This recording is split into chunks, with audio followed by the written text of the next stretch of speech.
Welcome to Applaud Tutorials.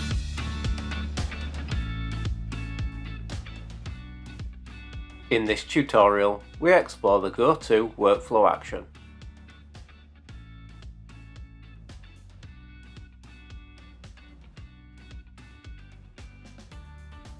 With the go-to workflow action, you can avoid duplication and keep workflows as simple as possible.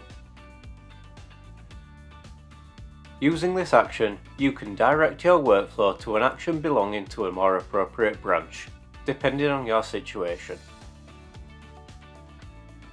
If you choose this action, you can decide where to go from the available actions in the drop-down list. You can't choose an action that's an ancestor to your current one, and you can't create additional actions underneath the go-to action.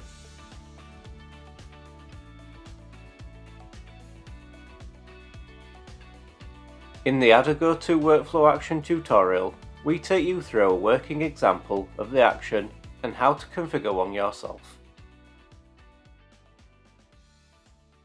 Congratulations! You have successfully completed this tutorial.